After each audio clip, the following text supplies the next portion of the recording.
So, thank you for tuning in. I shifted my press conference from yesterday to today with the hope that I could have brought some good news to people who have been anxiously awaiting the recount to start. Yesterday, the commission met, and what we saw yesterday was another attempt to slow down the process, to frustrate it. So, unfortunately, today I have to paint or to bring you a realistic picture as to where we stand on this recount. Now, you know that we have, it's now 52 days since the elections were held.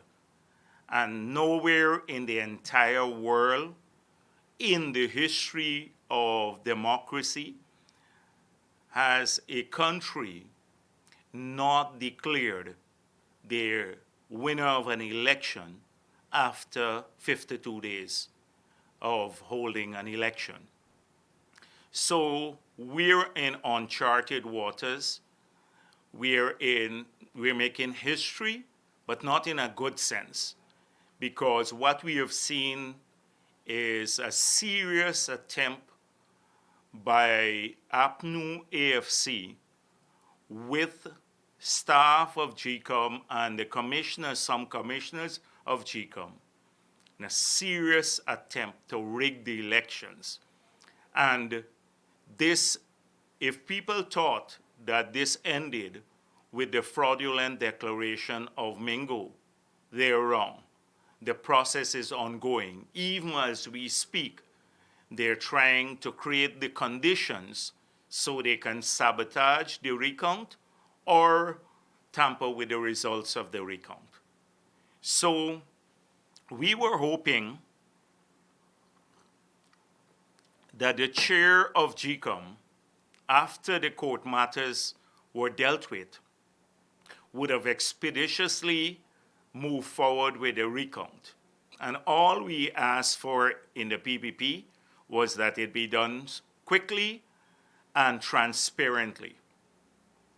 And therefore, right from the beginning, the commissioners representing the opposition made some suggestions as to how this recount could be done. We proposed that it be done in 10 days with 20 workstations. Even that for a recount is a very long time, but we conceded. And then we put in place, or we suggested, several safeguards to avoid a repetition of what took place when Mingo made the fraudulent declaration, along with people like Roxanne Myers and Lowenfield and the others as support cast. So what were some of those recommendations? You have seen them before in the proposals of the commissioners, but they included things like live streaming the proceedings, ensuring that an auditor is present in each of the workstations, ensuring that the observers and the party agents are there, that there's a transparent way of tabulating the results, and that we do not fall for the trap that Vincent Alexander and APNU wants, which is an audit of the boxes. What we need is a recount. They want to go through an audit of the boxes after not wanting even to release the SOPs because they're hoping to drag this out forever. The audit of the boxes take forever.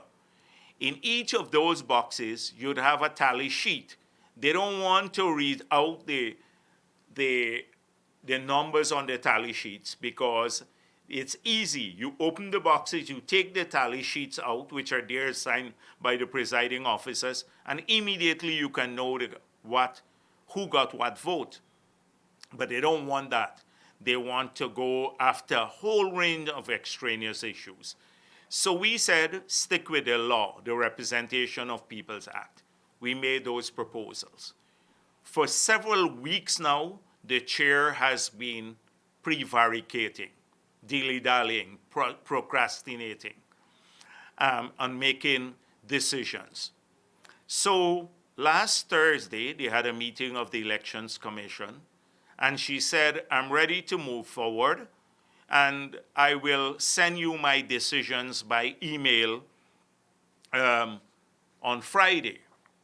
Now, on Friday, to our surprise and to the country's surprise, and people were justifiably angry, I saw in the media and elsewhere, people from civil society, the other political parties, they were very upset with this email.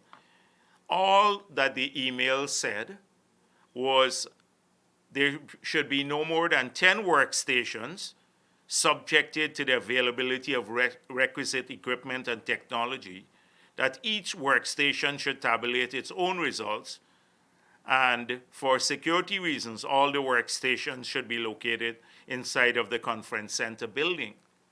Nothing about the crucial decisions that I just referred to, about how the tabulation should take place, the presence of an auditor, the presence of the live streaming, etc.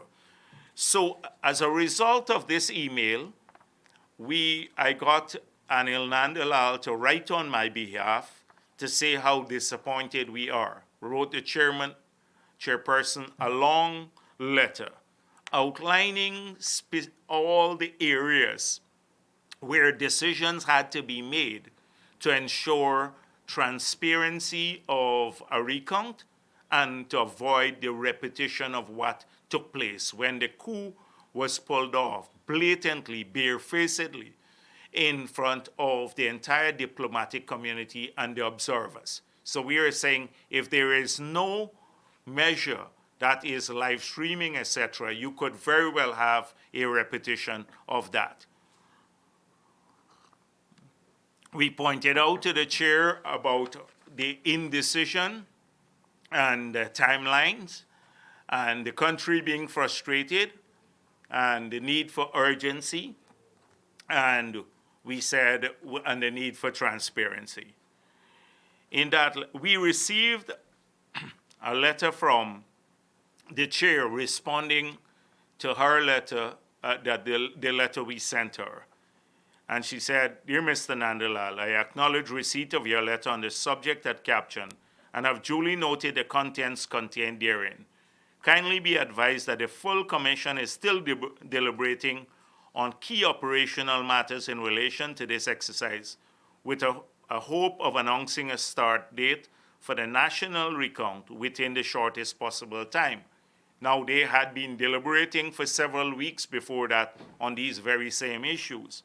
Let me assure you that as chairperson of the Guyana Elections Commission, I'm doing everything legal and procedurally required to ensure that the recount commences and concludes expeditiously in a transparent and credible manner. So one would think from this letter, the chair is having discussions, but that the recount will be done in an expeditious manner and transparent and would be transparent and credible. Now, to our surprise, then you did not have a meeting from Friday rather, when this email was sent, till I think yesterday or the day before yesterday. And at that meeting, we practically saw a reversal, that all the measures that we had placed in the draft order to ensure transparency of the recount, the removal of the compromised staff from the process, and an expeditious move to conclude the recount, they were undermined by or changed by Vincent Alexander. And the chair seems to be supportive of this. So we cannot continue like this. That's what we decided yesterday, that the chair keeps saying they're addressing the issue, etc., and we are marking time. something has to give. We have a de facto government that is not only putting our country at risk on the COVID side, because they don't have the authority to take all the measures necessary to address the pandemic, but also to help people personally, and from that is helping them to survive this crisis, and then the authority to put in place measures, short, medium, and long-term measures to have the country recover from this pandemic and swiftly as possible. They're damaging us reputationally as a country also of a democratic country. And thirdly, they are now putting our international arrangements, probably bringing us close to a point where we could have sanctions and which will further affect our people, them individually, but affect our people. So we need to bring this to conclusion swiftly. We can't allow this to continue. So we decided yesterday that we will have to trigger a decision by the chair, one way or another, so that the country sees where she stands. Because she writes one thing generally, and people believe that she wants the matter to be addressed expeditiously and transparently, but in her deliberations at GCOM, she either doesn't take a position or often sides with APNU in slowing down the process, frustrating movement forward, or taking decisions that are inimical, harmful to expeditious or a transparent recount.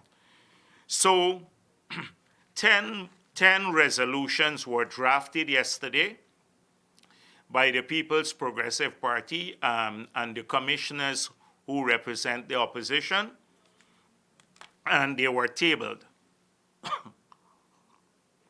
this morning at GCOM.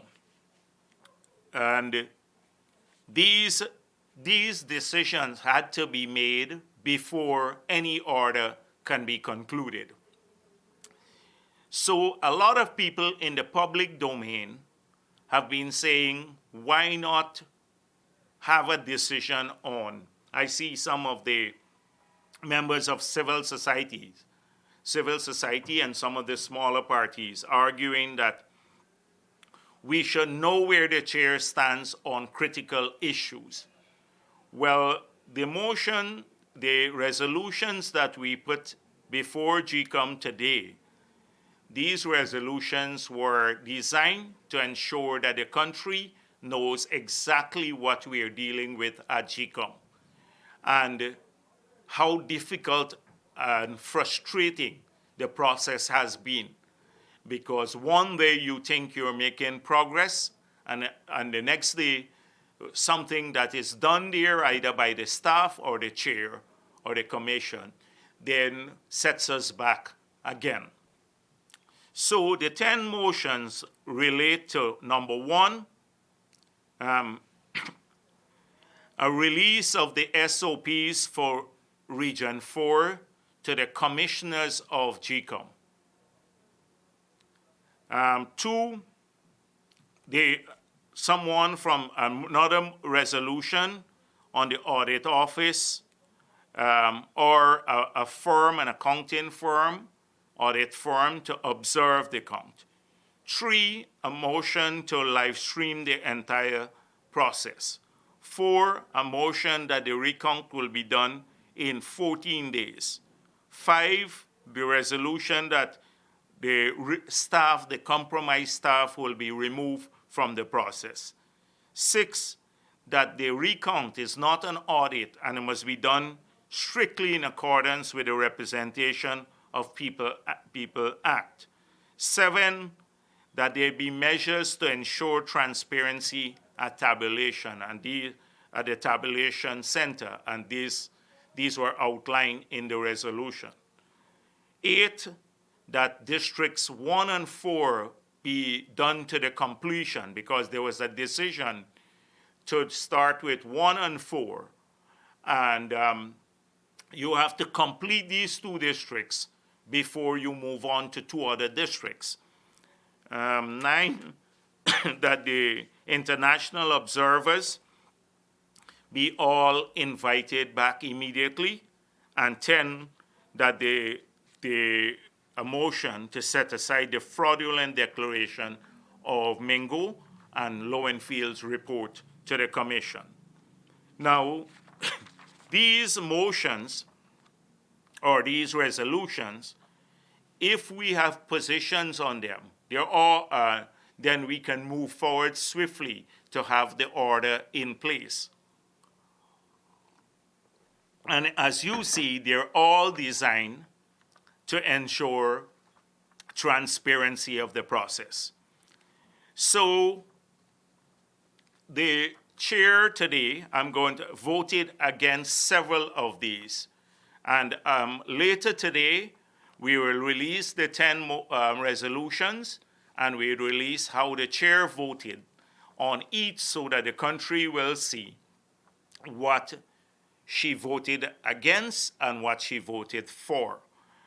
Now, the most crucial aspects are designed to ensure transparency of the recount and the transparency of the process. The chair voted against those. So she voted against live streaming. Somewhere I heard somebody said, she said, statutorily it's against the process. Now, how could live streaming of the recount, you're not live streaming each ballot, but the recount, be against any law? How could transparency be against any law, enhanced transparency? In fact, if you had live streaming of the 10 counting stations, people at home and abroad could have seen exactly what's taking place in the room, so that you will not have Roxanne Myers or Lowenfield or Mingo or one of the others trying to come into the room and compromise the process. But the chair, in her infinite wisdom, voted against live streaming. I think this is the biggest setback to the entire process. She voted against that, inexplicably so. I don't know why someone would want to do that, to vote against live streaming. This is precisely what Vincent Alexander wanted, this is what Lowenfield wanted, and this is what APNU wanted. She voted against releasing the SOPs for Region 4 to the commissioners. Now, the commissioners in the resolution asked for the SOPs, the original SOPs, be shown to them, and copies of this be given to them. Now, in 2011, the SOPs, after Mr. Granger and Trotman and the others called for a release of the SOPs, they were released to the public. And in this case, the chair voted with Lowenfield and with APNU to prevent the release of GCOM's copy of the SOPs to the commissioners who are statutorily should see them. Not the public, but just the commissioners. She voted against releasing these SOPs because the SOPs, the original SOPs, will show that they were tampered with or they match those of the People's Progressive Party that we have uploaded. And so why would any person who wants transparency not allow a copy of GCOM's SOP to be given to GCOM's commissioners, not even the public? When in 2011, after Mr. Granger wanted it and Trotman, they released it to the public. The same GCOM released it. It tells a whole story, But this is again voting with APNU and the Lowenfield and the others with in respect and Vincent Alexander by not releasing the SOPs. They are so scared of releasing these SOPs because the SOPs will show the fraud. The PPP has released its SOPs. Not a single word from APNU that they're fraudulent because they have not released theirs. They have a copy of all the SOPs for Region 4 and for the whole country. They should be anxious to prove fraud, and nor has GCOM done that. And the chair just voted against it. The chair voted against removing the compromised staff of GCOM. So it means that we're again at the mercy of Myers, who was central in the rigging, and the others, Lowenfield and the others. So the compromise, the Organization of American States has called for the removal of the compromised staff. Civil society, all the political parties, because they were part of the fraudulent results. Yet the chair voted against removing the compromised staff of GCOM. Mr. Alexander was saying there is no evidence of it, that the staff has been compromised. Well, you should look at their affidavits and to the courts, and then you will see how compromised people like Roxanne Myers and the others are. And we saw what we saw in GCOM, her role in this whole fraudulent act. And so she voted against that. The motion that we put forward to say that the exercise must be completed in 25 days, in 14 days, in 2 weeks, the chair indicated that she wants it done in 25 days, but can be reviewed. We can have a review of the 25 days. So once you say that, then immediately the staff, the compromised staff, and the commissioners there, Vincent Alexander and the others, will start inventing reasons for slowing down the recount. And therefore, what will happen is that we'll go beyond 25 days. But now we put a motion there, and the reason 2 weeks was there is because the observers and CARICOM, many of them have indicated, especially CARICOM, that they would want to be here a maximum of 2 weeks. So by going for 25 days and leaving it open-ended, the chair is now compromising the presence of the CARICOM and the observers because they may not want to come for such a long time, and especially if it's open-ended.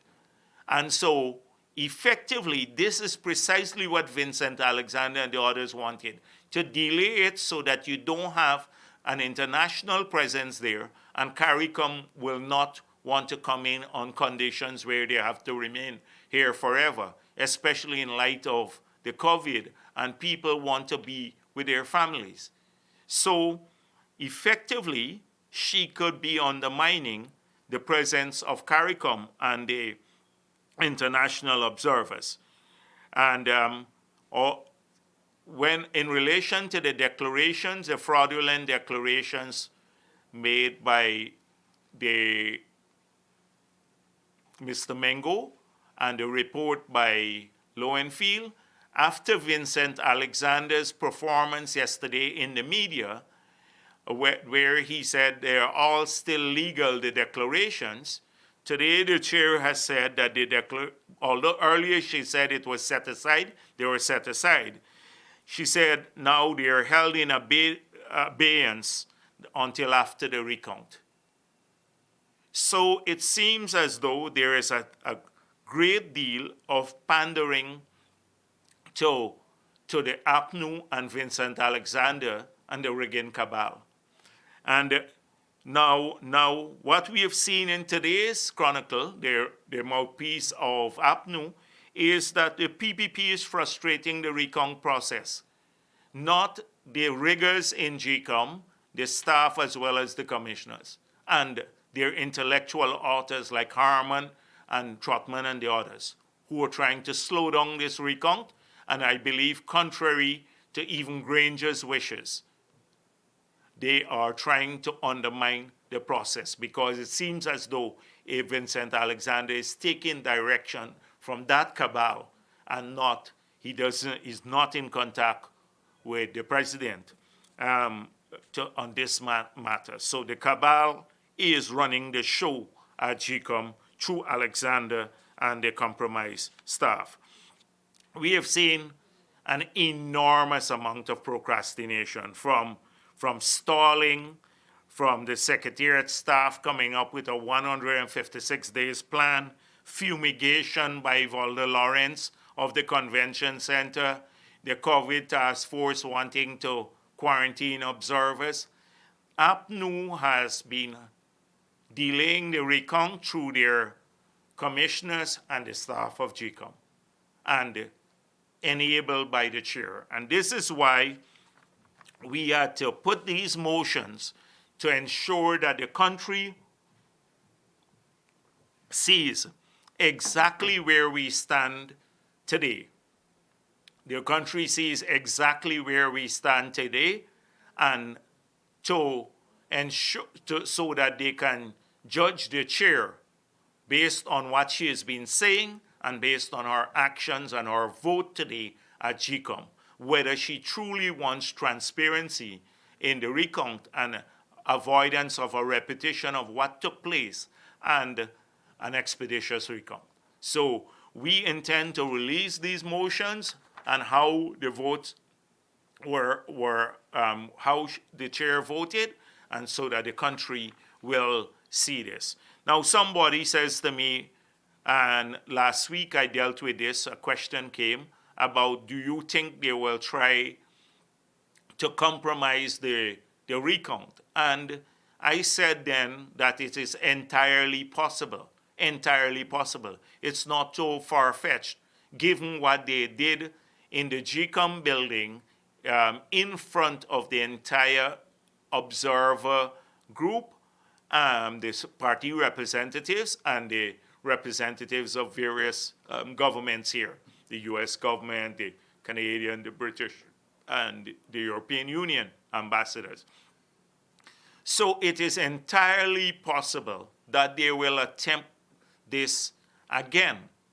And some of these measures that the chair voted against that were designed to prevent those have now would embolden them to do this.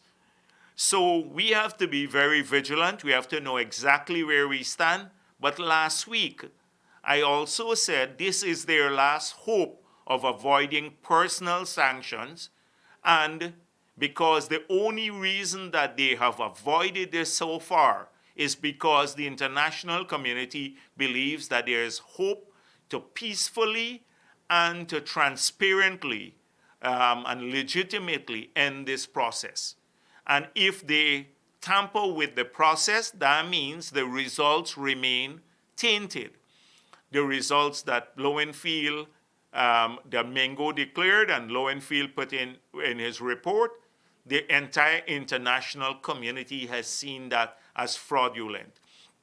So we believe that this if they attempt to do that, then there is no other hope for fixing the process except through sanctions and hard core action against individuals. As I said before, we don't intend to recognize the government. I'm not going to repeat that, but this means there is an end to the process of salvaging what is there. And as I said last week, that the political crisis becomes intractable.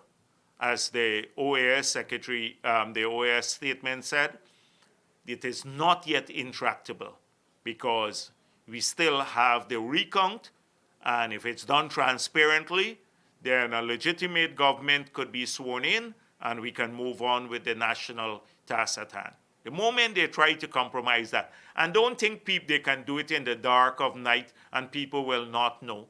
We'll know. We'll have representatives there. Everybody will know. But the thing is that so this is it. I believe also there is might be an attempt to disrupt or to slow down the process to make it incomplete. That is why Vincent Alexander said that the declarations are still standing, so that if that is, you can't complete the recount properly, then they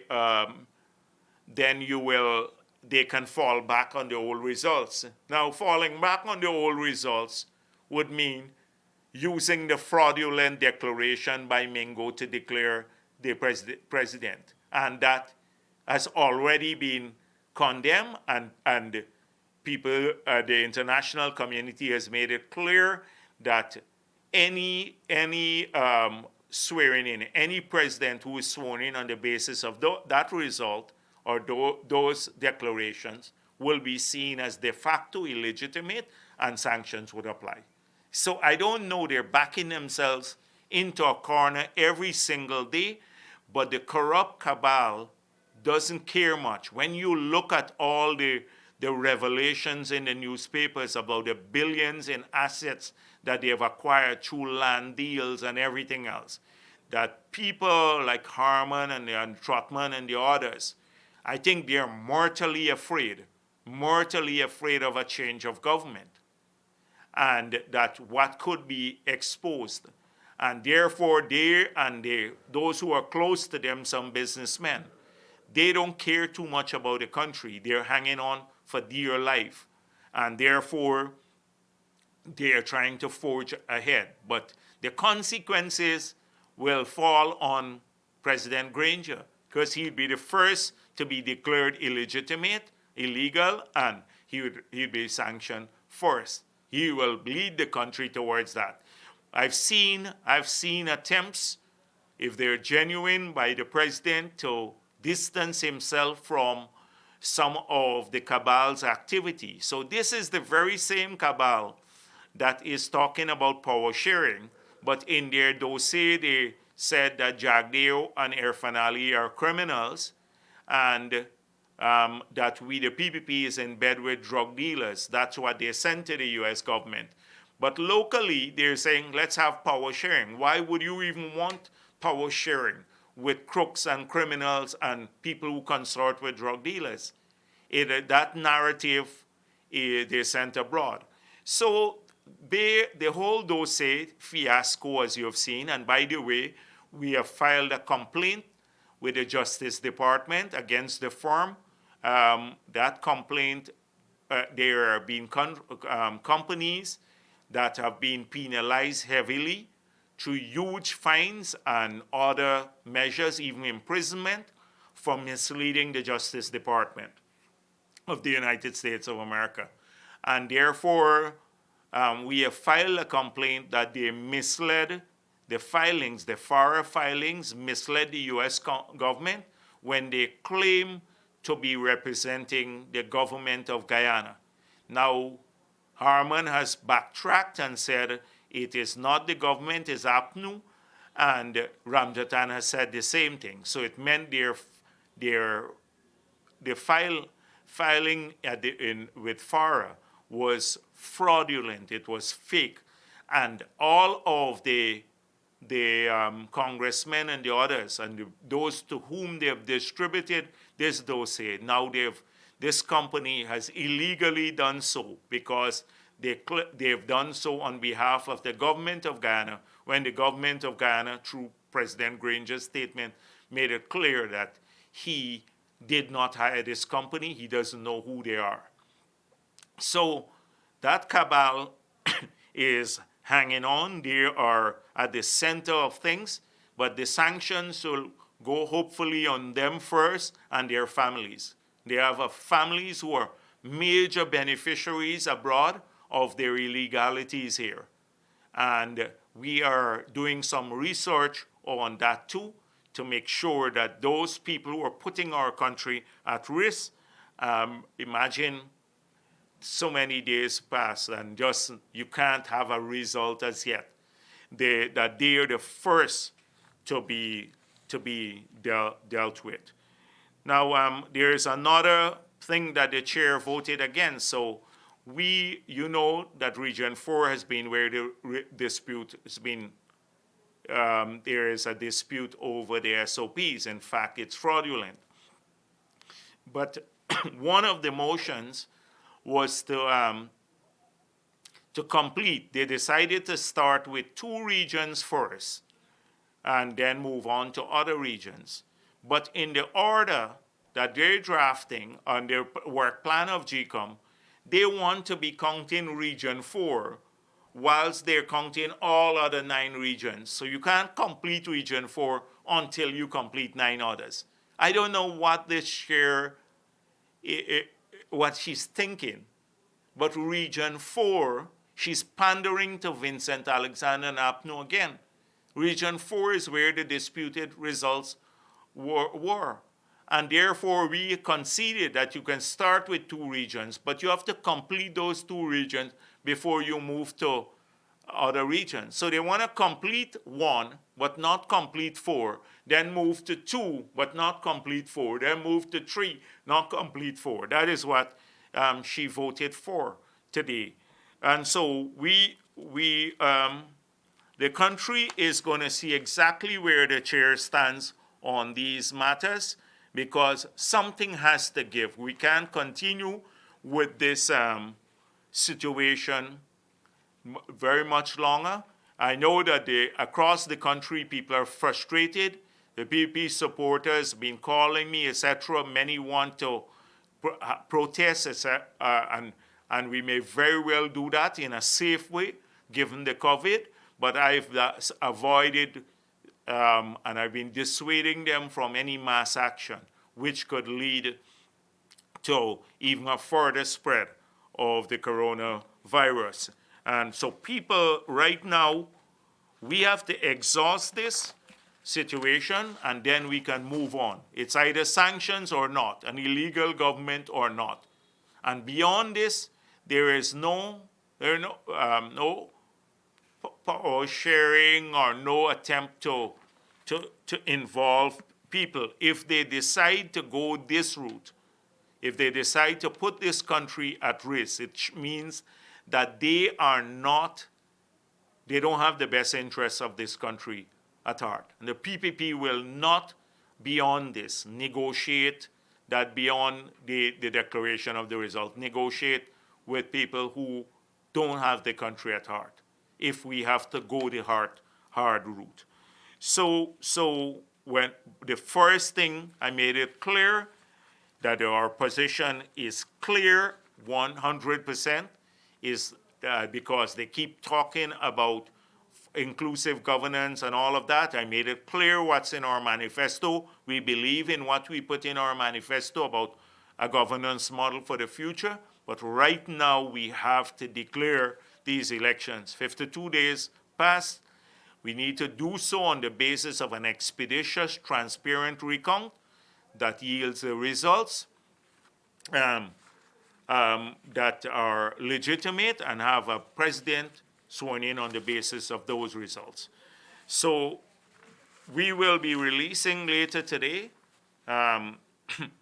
the 10 motions, and you will see how the chair voted on each of these, and then you make your own minds up.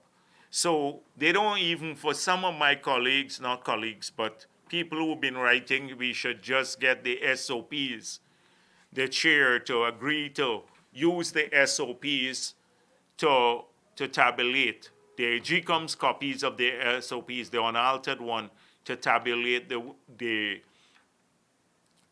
results and then declare them the true results. Well, you can see today by the action of the chair, we can't even get her to release the SOPs for the March 2nd elections, GCOM's copy to GCOM's commissioners, much less to get her to agree to tabulating the results on the basis of these SOPs. I've seen some red herring about Vincent Alexander being threatened. I don't doubt that the chair may have received threats, but she needs to be protected fully. They're definitely not from the People's Progressive Party. She needs to be protected fully, and GCOM should provide all the resources to the chair so she could hire people that she has confidence in to protect her. If she needs 5 or 10 persons to protect her, not to be under siege with constant calls from the government and visits from people, individuals, and with the presidential guard being there who have no business doing that, guarding, etc. It seems as though Harman, who controls the presidential guard, controls or has intelligence as to who reports to her, etc. This is a huge misuse, and it's something we have to come back to, that there is a small group in the police force that works with Harman directly. And therefore, they've been used to compromise processes. They were handpicked and sent into the GCOM building, and any policeman who acted professionally was removed. And now we are fearful that they will handpick the ones who will go to the recount too. So we are watching that. But the threat to the chair should be taken seriously, and she should be afforded all the protection that she needs. But she must decide on the people she wants to protect her, give her the resources to ensure that they can hire the people. There are a couple of other things that I wanted to look at. I've seen a huge attempt to profiteer from money for COVID. Now, first of all, I see Jordan pretending to be the Minister of Finance, been talking about budget preparations, etc., to create the air of normalcy. Jordan knows they've lost the elections. He will not be Minister of Finance. If they succeed in getting this get to be declared, where Granger is declared on the basis of fraudulent results, we will advocate for personal sanctions against Winston Jordan and the others. And if he does things now that are inconsistent with his status, which is where he is not a minister, only the Attorney General position is preserved and that of the President. He's not a minister, but he's taking action to release funds or to use money, then he will be accountable for it. So I don't understand this corrupt dealing. They've been so corrupt in 5 years, and even now, in fighting the coronavirus, they are trying to make a hustle. Now, who decides? Who says that we are building this building? We don't know what the cost will be as yet of the building, but it's over $1 billion. We don't know how they transparently tendered for the process because there was none, how they selected the contractor. And then he says, we may purchase the land, but you haven't settled on a purchase price. So if the guy calls 10 million US after you put down $1 billion, $2 billion of public money on private land, then what do? And Harman says, we don't even have a contract. The man said, go on the land. This is unbelievable. It's criminal even now that they are in this position where it is a de facto government. They're not ministers. The habit of stealing has not ended. And therefore, he needs to understand that. Now, when he talks about stimulus, etc., we have earlier this week, our presidential candidate and president-elect, Mr. Irfan Ali, because the PPP won these elections, and we have proven this by the release of our SOPs for Region 4. No other party has disputed the veracity of those SOPs. And what we have seen, the country knows now who's trying to delay a proper recount. They know who the riggers are. So the future president of Guyana made an address to the nation. He spoke about the coronavirus and about the multi-stakeholders forum that he initiated.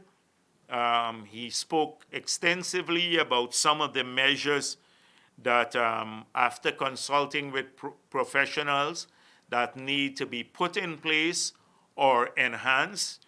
The key to that is testing. We are testing too few people, and because there is a stigma, as we said before, to being known with if people say that you have the virus, there's a stigma to attach to people. Then many people are afraid of being tested, and they are afraid that if they test positively, they will be placed in quarantine facilities that are not conducive to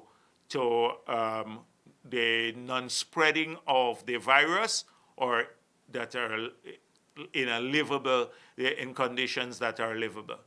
So we need to remove the stigma. We need to enhance the testing.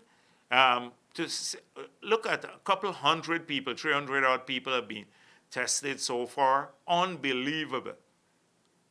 When countries are boasting about testing a percentage of population, we're lagging, not just way behind, but unbelievably way behind.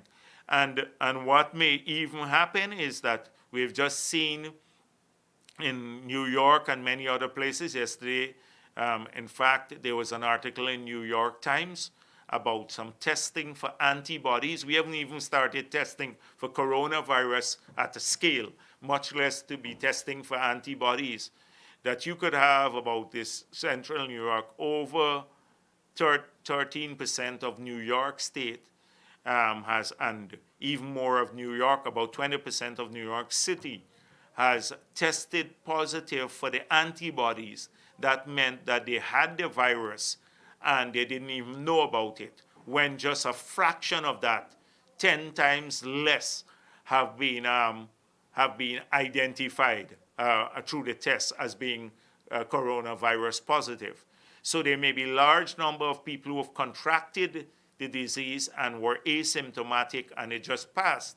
And so at some point in time, we have to step up the testing for antibodies, because there may be a large number of people out there who have the virus, or who have now because of the low level of testing, so the numbers are false, and two, who may have had it and didn't even know, and now they're showing positive for the antibodies because the symptoms were so mild.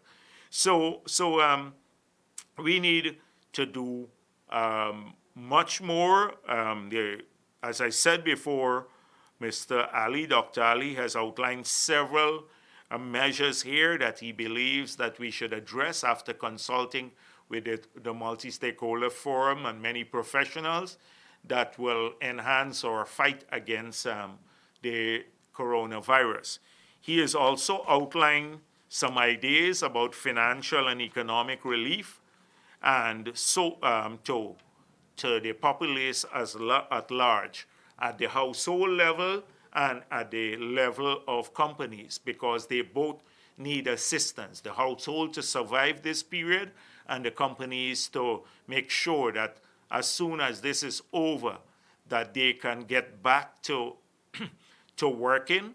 That means a number of support, from tax measures, fiscal measures, to a loose monetary policy, to direct interventions through loans or loan guarantees, the provision of working capital for many companies, this payroll support, etc.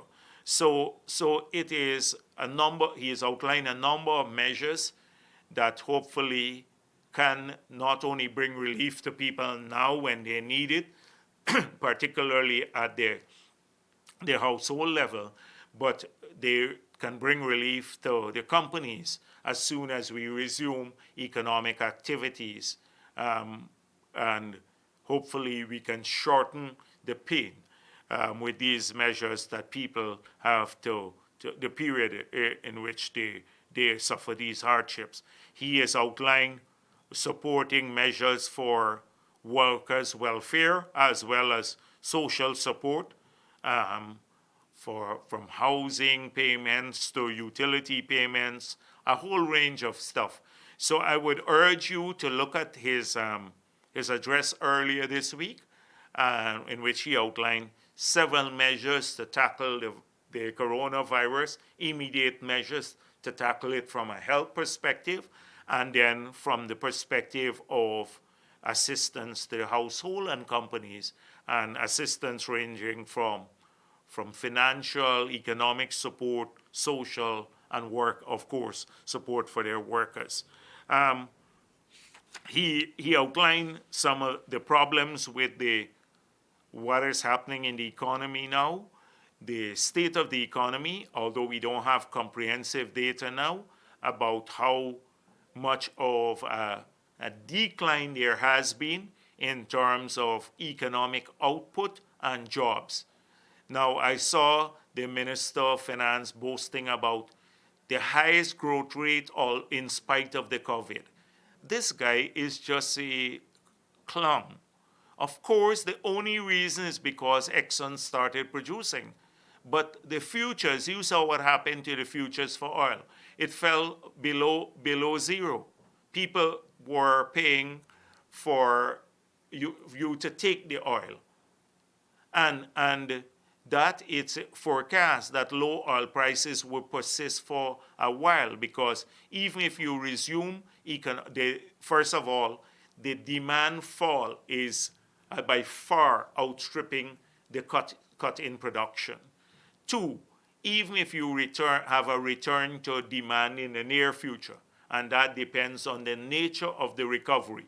You've seen various models about whether it will be V-shape, U-shape, W-shape, or L-shape. Depending on the nature of the recovery, so too will be the demand for oil, be increase or remain flat. But even if there is a V-shaped recovery and that you have a quick rebound in the demand for oil, then what will happen is that because of the inventories that have been gathering up, several billion, over 6 billion barrels of inventory that people with storage, they had to store oil in. That beyond that, they'd have to work down the inventories and then resume production. So that's okay. I'm all right. So they will have to do this. And so, yes, we've increased GDP because we're producing more oil. But what has happened with the economy? All the other sectors are down, every other sector. And those are employing the majority of people. The oil and gas sector at a maximum was employing 2,000 people. Every other sector has had people being laid off on half pay or sent home on leave or some sort of it. They've all suffered. So there are tens of thousands of Guyanese who are now suffering. They're not getting an income. The economic activities have shrunk dramatically in these sectors. And this guy takes solace from the fact that a number has changed in our national accounts, in a book, that our GDP is growing, but where our revenue has practically collapsed, and people don't have employment. So we have to tackle those things. We have to put people back to work. boost their government revenue so that you can support public expenditure and not have to borrow too much. And if they're declared illegal, they wouldn't be able to borrow. They wouldn't have grants from the bilateral or multilateral sources. You have low oil prices for a long time, and the whole economy is already in trouble. And given their phenomenal incompetence, we'll be heading to disaster. You'll have turmoil in Guyana on the streets. Thousands of people will be starving because already people need food. We have had enormous amount of demand and calls into Freedom House where people, large communities, don't have food to eat. And this government is just creating a database now. But it could spend over $1 billion, and I don't know, maybe $2 billion on a hospital overnight without no contracts, nothing, for on land that is owned by one of their supporters. They could have easily built this on public land that they didn't have to pay a cent for, a state-of-the-art hospital. And I think it would have even been completed before this one. You could have prefab it so quickly and spend less money. But they didn't choose that. They choose to give it to their friends. But they don't have resources to give to ordinary people. But they found money to pay for dossier. So I will urge you to look at, as I said before, again, at the speech of our president-elect. He has also set up a consultative body that will be working to solicit the views of the entire business community, labor movement, civil society organizations, individuals, professionals, etc., so that we can have all the suggestions at the table before a budget is crafted. And we'll have to move swiftly on putting in Parliament a budget once the new government is appointed. So, so I would urge you to look at what he indicated, and I would urge all the people who would receive their letters of invitation to contribute to this process shortly, to participate fully in making suggestions, and these suggestions would be taken seriously. I have one question that came through here that's very visible, that it says that the Ministry of Education said that children will get to access schoolwork on the internet. But what about the children who don't have internet? So this is something that is important. You recall the government stopped the one laptop per family when they got into office. Had they done that, continued with that project, every household by now, particularly poor households, would have had not just access to the internet, but free bandwidth, limited bandwidth, but free. And therefore, we would have been able to roll out our education program through social media and through online means. So a lot of those kids in rural, hinterland areas and poor kids across the city and everywhere else now will be at an enormous disadvantage because of this and because of the short-sightedness of this government. There is no solution to this at this point in time because we have to keep the children safe. So it's something we have to address seriously to ensure that every home is connected to the internet, and those who have computers, and they must have a computer and the internet, every household. And therefore, it's not something we can address now. I want to urge parents to try to get a copy of the curriculum, or even if they don't have a copy, to make sure they work with the kids, those who don't have online means to receive their work from their schools, they don't have online means, to work with them, especially read, to get them to read.